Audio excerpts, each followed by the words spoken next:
Hello दोस्तों, क्या हाल है। तारीख आज 29 दिसंबर, दिन गुरुवार, हिंदी तिथि सप्तमी। और आइए बात करते हैं आज के मुख्य समाचार में देश भर की तमाम बड़ी खबरों पर नजर डालते हैं। अच्छा, सबसे पहले तो आपको बता दूं, आज सिखों के 10वें गुरु गुरु गोविंद सिंह जी की जयंती है। सभी देशवासियों को इसकी ढेर सारी शुभकामनाएं। इनकी एक फिलोसॉफी थी अपनी जिंदगी में कि कमाई के 10वें हिस्से को दान करना चाहिए। और तभी आप देखते होंगे सिख के लोग जो है गुरुद्वारा वगैरह में कितनी लोगों की सेवा करते हैं, दान धर्म करते हैं, राइट। अच्छा, गुरु गोविंद सिंह जयंती के मौके पर देश के कई जगहों पर स्कूलों में छुट्टियां भी रहने वाली है। तो अलग अलग राज्य सरकारों की तरफ से अपने अपने जिलों के हिसाब से ये ऑर्डर जारी किए हुए हैं। जैसे नोएडा में आज स्कूल बंद रहेंगे, कई धार्मिक आयोजन वगैरह भी होंगे। चलिए आगे बढ़ते हैं बड़ी खबरों की तरफ। देखिए, पुरानी गाड़ियां खरीदने और बेचने से जुड़े नियम बदलने जा रहे हैं। अब नए नियम क्या होंगे और इससे आपको क्या फायदा होगा? तो दरअसल सरकार की तरफ से इस बात की घोषणा की गई है 1 अप्रैल 2023 से, मतलब न्यू ईयर में अप्रैल महीने से सेकंड हैंड कार के नियम बदल जाएंगे। परिवहन मंत्रालय की तरफ से इस संबंध में गाइडलाइन जारी की गई है। सेकंड हैंड गाड़ियों से संबंधित होने वाली धांधली धोखाधड़ी पर लगाम लगाने के लिए सड़क परिवहन मंत्रालय की तरफ से यह बड़ा ऐलान किया गया। और इस नए नियमों के मुताबिक एक तो सेकंड हैंड कार बेचने वाले जो डीलर होते हैं ना, उनको कई सारे नए अधिकार मिलेंगे, जैसे कि वाहन से संबंधित एनओसी, पंजीकरण प्रमाण पत्र वगैरह वगैरह। अच्छा, इसके अलावा जैसे ही वाहन को आप बेचोगे, बिकते ही मालिक का नाम रजिस्ट्रेशन से हट जाएगा। और जब आप सेकंड हैंड गाड़ी भी खरीदोगे ना, तो डीलर के जरिए आपका वापस री रजिस्ट्रेशन होगा। तो ये कुछ इस तरह के नियम लागू होने जा रहे हैं, जिससे कि कस्टमर टू कस्टमर नहीं बल्कि customer to dealer and dealer to customer ये प्रोसीजर होगा। आरटीओ के जरिए बिल्कुल वेरीफाई होगा कि आपने सेकंड हैंड वाहन खरीदा है, और आपके द्वारा खरीदे गए वाहन में किसी तरह की कोई दिक्कत भी होती है तो भी डीलर जिम्मेदार होगा, ना कि वो आदमी जिसकी सेकंड हैंड कार है। तो ये कुछ रूल्स एंड रेगुलेशंस बदलने जा रहे हैं ना। अगली बड़ी खबर देखिए, जियो ने एक साथ 11 शहरों में लॉन्च किया ट्रू 5G, और ये अब तक का सबसे बड़ा रोल आउट है। रिलायंस जियो की तरफ से एक साथ लखनऊ, त्रिवेंद्रम, मैसूर जैसे कई शहर शामिल हैं, जहां अनलिमिटेड 5G सर्विस शुरू कर दी है। कौन कौन सी सिटीज हैं जिनकी डिटेल्स भी आप देख सकते हैं। वैसे एयरटेल कंपनी भी 5G पर एक बड़ा दांव खेलने जा रही है। 28,000 करोड़ का निवेश करेगी और जम्मू कश्मीर, श्रीनगर वगैरह में अपनी 5G सर्विस शुरू करेगी। वही देखिए बड़ी खबर, जम्मू कश्मीर की सुरक्षा पर गृह मंत्री अमित शाह की हाई लेवल मीटिंग हुई। लेह लद्दाख पर NIA और आर्मी ऑफिसर से चर्चा की। आतंकियों से मुठभेड़ के बाद अब और ज्यादा अलर्ट है सरकार। अच्छा, ईयर एंड ऑफर पर एक खबर आ रही है कि लास्ट 3 दिन है आपके पास मौका, अगर आप कार खरीदना चाहते हैं तो अभी मारुति कार पर 75,000, टाटा अपने कई सारे मॉडल्स पर 1 लाख तक, जीप कंपनी 2.5 लाख रुपए तक डिस्काउंट ऑफर कर रही है। ईयर एंड ऑफर के तहत दिसंबर 31 तक आपको ये ऑफर का फायदा मिलेगा ना। इंडियन रेलवे से बड़ी खबर है, नए साल में दिल्ली से माता वैष्णो देवी तक के लिए स्पेशल ट्रेन चलेगी। बिहार के लोगों को भी रेलवे नई सुविधा देने जा रहा। नए साल के मौके पर कुछ स्पेशल ट्रेनें चलाई जाएगी। और रेलवे का तो ये भी कहना है कि ट्रेनों में कई सारी जगहों पर अतिरिक्त कोच लगाने का निर्णय भी किया है। 1 जनवरी से ही 4 जोड़ी ट्रेनों में रेलवे एक्स्ट्रा कोच लगा रहा। इसके अलावा घने कोहरे की वजह से पिछले 24 घंटों के दौरान ही 26 ट्रेनें रद्द हुई। पूर्व मध्य रेलवे की तरफ से यह फैसला लिया गया। अब से ट्रेनों की अधिकतम स्पीड भी 60 किलोमीटर प्रति घंटा कर दी गई है। तो ऐसे में दोस्तों, क्योंकि अभी सर्दियों का सीजन चल रहा है, तो कई जगहों पर बहुत ज्यादा कोहरा, फॉग वगैरह होता है ना, तो इसलिए अगर आप भी रेल यात्रा अक्सर ट्रेवल करते रहते हैं बाई ट्रेन, तो आप घर से टाइम टेबल चेक करके निकले और थोड़ा जल्दी भी निकले, क्योंकि कई बार ट्रेनें लेट भी हो रही है, कई सारी ट्रेनें कैंसिल भी हो रही है ना। और अगली बड़ी खबर देखिए, देश के राष्ट्रपति द्रौपदी मुर्मू ने तेलंगाना राज्य में आदिवासियों के लिए मॉडल स्कूलों का उद्घाटन किया। कल बुधवार को भद्राचलम से तेलंगाना में 2 एकलव्य मॉडल आवासीय विद्यालयों का वर्चुअली रूप से उद्घाटन किया। ये इन दोनों जिलों में बनाए गए हैं। अच्छा, कल देखिए आंध्र प्रदेश में एक बड़ी घटना हो गई कि पूर्व मुख्यमंत्री चंद्रबाबू नायडू की सभा चल रही थी और इसमें पार्टी के ही लोगों के बीच आपस में भगदड़ हो गई और इसमें 8 लोगों की जान चली गई। हालांकि चंद्रबाबू ने 10-10 लाख रुपए के मुआवजे की घोषणा की है। आंध्र प्रदेश के नेल्लोर जिले में ये चंद्रबाबू नायडू के रोड शो में भगदड़ से 8 लोगों की जान गई। अब देखिए, मतलब एक ही पार्टी के लोगों के बीच धक्का मुक्की से ये विवाद पैदा हुआ और माहौल बिगड़ गया। अच्छा, वहीं महाराष्ट्र राज्य के पूर्व गृह मंत्री अनिल देशमुख भी जेल से बाहर आ चुके हैं। 1 साल 1 महीने और 27 दिन बाद इनको जेल से रिहाई हुई और ये बोले कि मुझे झूठे केस में फंसाया गया।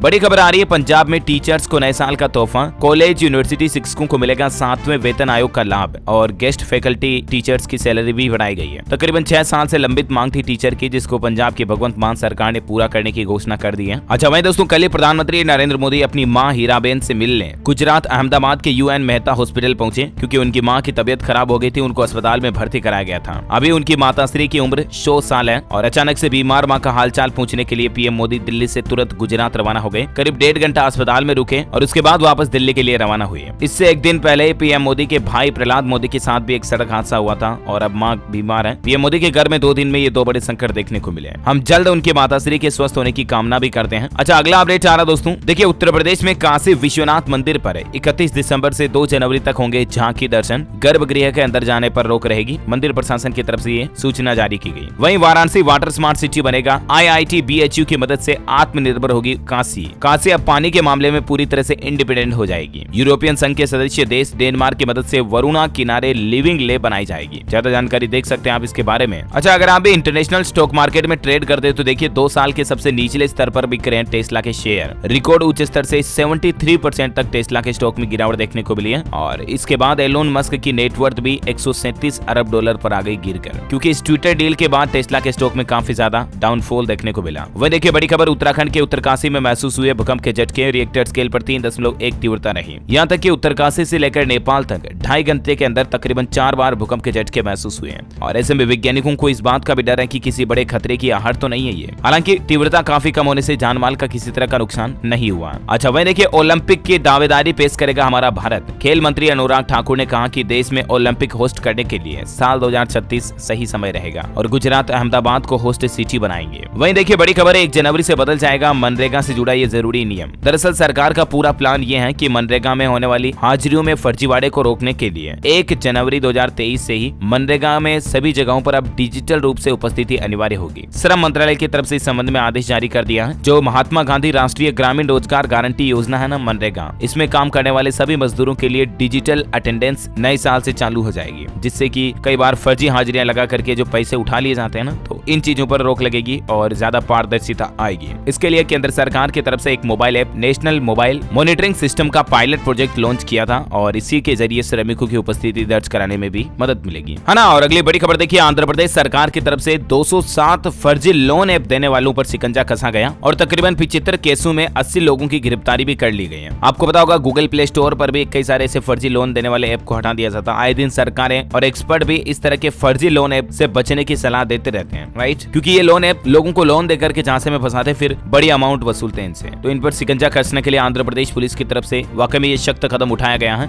अच्छा, सीबीएसई के प्रैक्टिकल एग्जाम को लेकर सीबीएसई ने एक नई गाइडलाइन जारी की है कि अगर आप प्रैक्टिकल परीक्षा में अनुपस्थित रहते हैं तो फिर आपको दूसरा मौका नहीं मिलेगा। 2 जनवरी से प्रैक्टिकल एग्जाम शुरू होने जा रहे हैं सीबीएसई के, 14 फरवरी तक एग्जाम चलेंगे, ठीक है ना। अच्छा, गोवा अब गड्ढा मुक्त होगा। केंद्रीय मंत्री नितिन गडकरी की तरफ से एक मोबाइल ऐप लॉन्च किया गया, जिसमें अगर आपको गोवा में कहीं सड़कों पर गड्ढे दिखाई देते हैं ना, तो उस मोबाइल ऐप के जरिए आम आदमी, आम नागरिक भी फोटो और लोकेशन अपलोड करके सड़क पर गड्ढों की जानकारी सरकार तक पहुंचा पाएंगे और जल्द ही सड़क विभाग की तरफ से मरम्मत की कार्यवाही शुरू की जाएगी। मतलब ये एक बहुत ही अच्छी पहल की गई है गोवा को गड्ढा मुक्त बनाने के लिए। ये पहल दूसरे राज्यों में भी होनी चाहिए, राइट। अच्छा, अगला अपडेट आ रहा है कि आपके फोन में स्लो इंटरनेट और कॉल ड्रॉप अब कंपनियों के लिए बनेगा मुसीबत। सरकार एक्शन में आ गई है। मतलब कई बार नेटवर्क वगैरह के चलते ऐसी दिक्कतें आती है ना, फोन में आवाज कट कट के आती है या कॉल ड्रॉप हो जाती है, स्लो इंटरनेट स्पीड मिलती है। तो इस तरह की दिक्कतें आने के बाद अब टेलीकॉम कंपनियों पर शिकंजा कसा जाएगा, जुर्माना लगाया जाएगा। ग्राहकों को बेहतर सुविधाएं मिले, इसके लिए टेलीकॉम विभाग की तरफ से ऐसे नियम भी बनाए जा रहे हैं। अच्छा, वैसे इस साल का ऑटो एक्सपो बहुत ही खास होगा। इसमें आपको कई तरह के शानदार नए इलेक्ट्रिक कारों के मॉडल्स देखने को मिलेंगे। 12 से 18 जनवरी के बीच होने जा रहे इस ऑटो एक्सपो मॉडल में किया कंपनी भी बड़ा धमाका करेगी। शोकेस में किया अपनी एक नई ई कार मॉडल भी पेश करेगी। अच्छा, वैसे अभी अपन खबरों में आगे बढ़ेंगे, लेकिन फिलहाल आज के कोरोना बुलेटिन पर नजर डाल लेते हैं। देखिए भारत में कोरोना का माहौल क्या चल रहा है। एक्सपर्ट्स ने चिंता जताई है कि अगले 40 दिन भारत के लिए बेहद अहम है और जनवरी में कोरोना की नई लहर भी आ सकती है और इसीलिए बिल्कुल स्वास्थ्य मंत्रालय की तरफ से भी इस संबंध में चेतावनी आ रही है कि जनवरी में कोरोना से तांडव मच सकता है। सावधान रहें, सतर्क रहें। अगले 40 दिन बहुत अहम है भारत में, जहां दुनिया भर में कोरोना से माहौल बिगड़ा हुआ। इसी बीच जनवरी में भारत में भी कोरोना के मामले बढ़ सकते हैं। कुछ और अपडेट देखिए, चीन समेत 6 देशों से आने वालों पर अब सख्त पाबंदियां लागू होने जा रही हैं और अगले सप्ताह से ही नेगेटिव आरटीपीसीआर रिपोर्ट भी जरूरी हो सकता है। और देखिए दोस्तों, अंतर्राष्ट्रीय लोगों के भारत में आने से अगर वो कोरोना पॉजिटिव पाए जाते हैं तो इससे भारत में कोरोना का खतरा बढ़ जाता है। डेटा कहता है कि अब तक पिछले 3-4 दिनों के दौरान 43 इंटरनेशनल पैसेंजर्स कोरोना पॉजिटिव पाए गए, जो अलग अलग देशों से आए, कई सारे तो चीन से भी आए हैं। तो इसीलिए अब हमें सतर्क और सावधान रहने की जरूरत है, राइट। वैसे बूस्टर डोज को लेकर बड़ा अपडेट आ रहा है कि बूस्टर के बाद नहीं ले सकेंगे नेजल वैक्सीन। हाल ही में जो भारत सरकार की तरफ से कोरोना की नेजल वैक्सीन को मंजूरी दी गई है ना, तो इस पर सरकार का कहना है कि ये कोई कोविड की चौथी डोज नहीं है, बल्कि ये बूस्टर डोज का ही अल्टरनेट है। अगर आपने कोरोना वैक्सीन की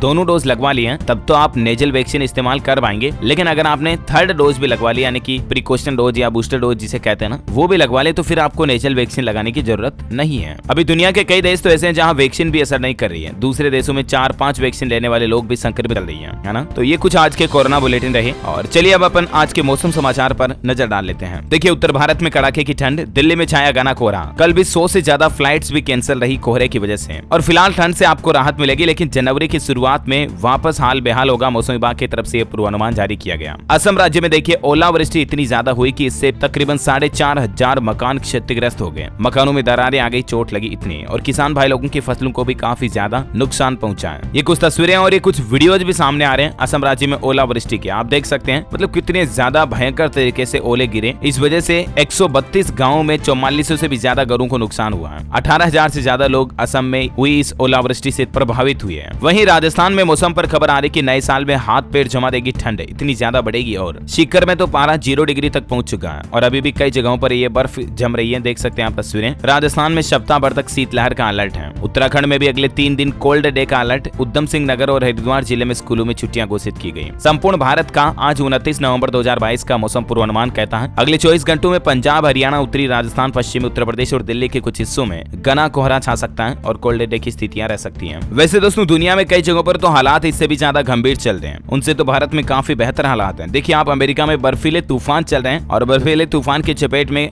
बफेलो शहर आ गया पूरा। अब इस शहर में ड्राइविंग पर भी प्रतिबंध लगा दिया प्रवेश रोकने के लिए। अमेरिका ने सैन्य पुलिस को भी तैनात किया और इस बर्फीले तूफान के चलते 4500 से भी ज्यादा उड़ानों को रद्द किया गया और अब तक इसमें 60 से ज्यादा लोगों की जान जाने की भी खबर है। हालात ये कि सड़कों पर लोग मर रहे हैं, अपनी कारों में दब गए हैं, इतनी ज्यादा आइस गिर रही है। अमेरिका में बर्फीली झील में डूबने से हमारे भारतीय मूल के भी 3 लोगों के जान जाने की खबर है। एक को बाहर निकाला फिर भी नहीं बच पाई जान। ड्राइविंग पर बैन लगा दिया और गाड़ियों पर मिली कई फ्रोजन लाशें भी। कुछ तस्वीरें आप देख सकते हैं। मतलब हालात काफी ज्यादा गंभीर चल रहे हैं अभी अमेरिका में, है ना। अच्छा चीन में भी कोहरा इतना पड़ रहा है, खबर आई कि चीन में ब्रिज पर टकराई 200 गाड़ियां, एक व्यक्ति की जान भी चली गई। इसमें कोहरे से विजिबिलिटी 200 मीटर तक घट गई थी और इसी वजह से ये बड़ा हादसा हुआ। कुछ तस्वीरें आप देख सकते हैं इस हादसे की। अच्छा कल ही आपको पता होगा मैंने आपको एक खबर बताई थी कि हरियाणा में एक दुर्घटना हुई थी जिसमें रात में सिगड़ी चला करके रूम में और सो गए थे और इससे एक ही परिवार के 3 लोगों की जान चली गई थी, राइट। क्योंकि सिगड़ी से कार्बन मोनोऑक्साइड निकलती है और कमरे में ऑक्सीजन की कमी हो जाती है, इस वजह से दम घुटने से जान चली जाती है। लेकिन ऐसी घटना ना सिर्फ सिगड़ी से हो सकती है बल्कि रूम हीटर से भी हो सकती है। देखिए उत्तर प्रदेश के संबल जिले में इस तरह की बड़ी घटना देखी गई। रूम में हीटर जलाकर सोने से एक कपल की मौत हो गई। हाल ही में नई शादी हुई थी और सर्दियों का सीजन है तो कपल ने रात में रूम में हीटर चला करके सो गए। दंपति की दम घुटने के कारण जान चली गई और ऐसे में एक्सपर्ट्स की तरफ से बड़ी ओपिनियन सामने आ रही है कि कमरे में कभी भी आपको हीटर जलाकर नहीं सोना चाहिए क्योंकि गर्मी की वजह से ऑक्सीजन बर्न हो जाती है और हीटर से भी लिटरली कार्बन मोनोऑक्साइड गैस निकलती है जो आपको नींद में पता नहीं चलता, आपका दम घुटने लगता है और जान चली जाती है। इसलिए ऐसी लापरवाहियां ना करें। मैं आपको आए दिन जिंदगी में इस तरह से सावधान कर देने वाली, चेता देने वाली खबरें बताता रहता हूँ, राइट, ताकि आप घटना से पहले ही सावधान और सतर्क रहें। अच्छा अगला अपडेट है सराफा बाजार में सोने चांदी पर नजर डाल लेते हैं। देखिए आप थोड़ी सी गिरावट आई है मामूली सी सोने चांदी में। अभी सोने का भाव 54,901 रुपए पर चल रहा है 24 कैरेट शुद्धता वाले सोने का। और चांदी के रेट की बात करें तो चांदी कल तो 70,000 से ऊपर चली गई थी, अभी चांदी का रेट 69,780 पर बंद हुआ है ना। और चलिए कुछ एजुकेशनल खबरें देख लेते हैं। देखिए इग्नू ने जनवरी सेशन के लिए रजिस्ट्रेशन प्रक्रिया शुरू कर दी है, मतलब इग्नू यूनिवर्सिटी ने, और 31 जनवरी तक आप अप्लाई कर सकते हैं। RRB group D score card पर खबर आ रही है, रिलीज हो चुका है और 10 जनवरी से शुरू होगी पीईटी की परीक्षा। वह देखिए उत्तर प्रदेश में अब हर साल होगी नर्सों की भर्ती। डिप्टी सीएम यानी कि उप मुख्यमंत्री ब्रिजेश पाठक की तरफ से 1790 पदों पर नर्सों की भर्ती को मंजूरी भी दे दी है। अगले 3 महीने में यह भर्ती पूरी होगी और साथ ही ये भी घोषणा की कि उत्तर प्रदेश में अब हर साल नर्सों की रिक्रूटमेंट निकाली जाएगी। अच्छा भाई एमपीटेट एग्जाम 2023 के लिए एक नोटिस आया है। Madhya Pradesh professional exam board की ओर से एमपीटीईटी के रजिस्ट्रेशन की तारीखों की घोषणा हो गई है। 12 जनवरी से यानी कि अगले महीने से आप इसके लिए अप्लाई कर पाएंगे और मार्च से इसके एग्जाम होंगे, है ना। वहीं यूपी बोर्ड पर भी खबर आ रही कि 31 जनवरी तक परीक्षा केंद्रों पर अगर आपको किसी तरह की कोई आपत्ति है तो आप ऑनलाइन कंप्लेंट दर्ज करा सकते हैं। उत्तर प्रदेश माध्यमिक शिक्षा परिषद की तरफ से यूपी बोर्ड एग्जाम 2023 को लेकर ये नोटिस जारी किया गया। इसके बाद कोई विचार नहीं किया जाएगा, है ना। तो चलिए कुछ एजुकेशनल खबरों के बाद अपन देश से जुड़ी कुछ और खबरें देख लेते हैं। देखिए ओडिशा भुवनेश्वर से अब दुबई, सिंगापुर व बैंकॉक के लिए सीधी फ्लाइट सेवा जल्द शुरू होगी। ओडिशा की कैबिनेट बैठक में कल इस प्रस्ताव को मंजूरी दी गई। उत्तर प्रदेश में ग्रेटर नोएडा प्राधिकरण के बोर्ड की 128वीं बैठक हुई। खरीदारों को पोजीशन दिलाने के लिए रीशेड्यूलमेंट पॉलिसी लागू करने की दी मंजूरी। फ्लैट खरीदारों के लिए बड़ी राहत की बात है। अच्छा भाई देखिए ट्रेन में सफर करने वाली महिलाओं के लिए एक बड़ा अपडेट आना। रेलवे की तरफ से कुछ नियमों में बदलाव किया गया और इस संबंध में कुछ नई गाइडलाइंस भी जारी की गई है। दरअसल ट्रेन सफर में महिला यात्रा को और ज्यादा सुरक्षित बनाने के लिए रेलवे की तरफ से कुछ जरूरी दिशा निर्देश दिए गए, जैसे कि रेलवे अधिकारियों ने महिला कोच पर कड़ी नजर रखने के आदेश दिए हैं और इसके अलावा अन्य कोच में भी सुरक्षा पर पूरा ध्यान दिया जाएगा। जो संदिग्ध लोग नजर आते हैं उन पर निगरानी रखी जाएगी और संवेदनशील स्थानों का दौरा भी किया जाएगा। ट्रेनों और रेलवे परिसर में अब बिना आइडेंटिफिकेशन के किसी भी कर्मचारी को जाने की परमिशन नहीं दी जाएगी। इसके साथ ही रेलवे के मुफ्त वाईफाई इंटरनेट सेवा में जो ऐसी कोई हरकत करेंगे तो उन पर भी नजर रखने के आदेश दिए हैं। तो ये कुछ महिलाओं पर सुरक्षा बढ़ाने के लिए रेलवे की तरफ से नियमों में बदलाव किए गए हैं। और अगला अपडेट आ रहा, अगर आप भी हिमाचल प्रदेश शिमला घूमने जाते हैं तो शिमला आने से पहले पार्किंग का इंतजाम जरूर कर लें, क्योंकि न्यू ईयर को लेकर एडवाइजरी जारी की गई है। 2931 गाड़ियां ही शहर में पार्क हो सकेंगी बिना जानकारी के आप ना आए। जी हाँ दोस्तों, मैं आपको बता दूं लिटरली पार्किंग की बहुत ज्यादा समस्या है। इधर जाते हो ना आप ये टूरिस्ट प्लेस में शिमला कुल्लू मनाली वगैरह, तो यहाँ पर बहुत ज्यादा दिक्कत आती है। वैसे हिमाचल में कल ही आपको पता होगा सुक्खू सरकार की तरफ से एक बड़ा फैसला लिया था। अब 2 जनवरी तक दिन रात 24 घंटे होटल ढाबे रेस्टोरेंट खाने पीने की दुकानें खुली रहेगी, क्योंकि न्यू ईयर पर कई सारे पर्यटक घूमने आते हैं और अभी ये पर्यटन सीजन को देखते हुए हिमाचल प्रदेश मुख्यमंत्री सरकार की तरफ से ये छूट दी गई है। अच्छा भाई, अगला अपडेट आ रहा, कड़ाके की सर्दी में बेघर लोगों को सहारा देगा उत्तराखंड परिवहन निगम। मोबाइल रेन बसेरों में बदलेंगी रोडवेज बसें। उत्तराखंड परिवहन निगम की जो ऐसी बसें जो रोडवेज की काम में नहीं आ रही हैं, उन बसों को रेन बसेरों के रूप में विकसित किया जाएगा, जिससे कि कई सारे लोग हैं जो अभी भी बाहर सोते हैं, सड़कों पर सोते हैं, इतनी सर्दी में भी फुटपाथ पर सोते हैं ना, तो ऐसे लोगों को एक टेम्परेरी छत मुहैया हो पाएगी। ये वाकई में मतलब उत्तराखंड राज्य सरकार की तरफ से अच्छी पहल है। अच्छा, पंजाब चंडीगढ़ में शराब पीकर वाहन चलाना अब आपको बहुत भारी पड़ेगा। सड़क दुर्घटनाओं को रोकने के लिए ट्रैफिक पुलिस की तरफ से एक विशेष अभियान चलाया जा रहा है और पंजाब पुलिस ने 2200 एल्कोमीटर खरीदने की भी तैयारी कर ली है। अब आप पर तुरंत कार्रवाई की जाएगी। बड़ी खबर आ रही है, हरियाणा राज्य में 31 जनवरी तक जमा कर सकेंगे संपत्ति कर। अवैध कॉलोनियों पर भी बड़ी तैयारी की जा रही है सरकार की तरफ से। अगर आपका संपत्ति कर काफी समय से बाकी है तो एक मुफ्त योजना के तहत हरियाणा के मुख्यमंत्री मनोहर लाल खट्टर सरकार ने आखिरी तारीख बढ़ाने का ऐलान कर दिया है। पहले 31 दिसंबर थी इसकी आखिरी तारीख, लेकिन अब 31 जनवरी 2023 तक आप ये जमा करा पाएंगे। यहाँ तक कि 31 दिसंबर तक जमा कराते हो तो आपको पूरा ब्याज माफ होगा, जबकि 31 जनवरी तक जमा कराने पर ब्याज में आपको 50% छूट मिलेगी। ओके, और अगला अपडेट आ रहा दोस्तों, मशहूर टीवी एक्ट्रेस तुनिसा शर्मा केस में 30 दिसंबर तक कस्टडी में रहेगा अब सीजान। सीक्रेट गर्लफ्रेंड और ब्रेकअप पर राज खोले जाएंगे। पुलिस ने सीजान की तकरीबन 250 पन्नों की व्हाट्सएप चैट को भी खंगाला है। अब देखते हैं आगे और इस मामले में क्या खुलासा था, मैं आपको बता दूंगा अपडेट। अच्छा भाई, 31 जनवरी तक खत्म होगा नोएडा ग्रेटर नोएडा एक्सप्रेसवे पर मरम्मत का कार्य। मध्य प्रदेश में सरकारी दफ्तरों से गायब हो रहे कागजों पर बड़ा फैसला, पब्लिक रिकॉर्ड एक्ट बनाने के दिए निर्देश। इंश्योरेंस क्लेम को लेकर छत्तीसगढ़ हाईकोर्ट का बड़ा फैसला, प्रत्यक्षदर्शी का बयान लेने में देरी का मतलब ये नहीं कि पीड़ित की बात झूठ है। बड़ी खबर है, उत्तराखंड के जोशीमठ पर डूबने का खतरा, बद्रीनाथ के प्रवेश द्वार के कई घर और दुकानों और होटलों में दरारें देखी गई। एक्सपर्ट ने जब इसका सर्वे किया तो। अच्छा, पीएम मोदी पश्चिम बंगाल को तोहफा देंगे। कल 30 दिसंबर को नई वंदे भारत एक्सप्रेस ट्रेन को दिखाएंगे हरी झंडी पश्चिम बंगाल में, है ना। निकाय चुनाव को लेकर यूपी सरकार का बड़ा फैसला, हाईकोर्ट के आदेश के बाद पिछड़ा वर्ग आयोग का गठन किया और रिटायर्ड न्यायमूर्ति समेत 5 सदस्य भी इसमें शामिल किए। अच्छा भाई, अगर आप भी फेसबुक पर लड़कियों से फ्रेंडशिप वगैरह करते हैं ना, तो इसके संबंध में एक सावधान कर देने वाली खबर बता देता हूँ। देखिए, आप फेसबुक पर दोस्ती, मैसेंजर पर प्यार, व्हाट्सएप पर हुआ शादी का वादा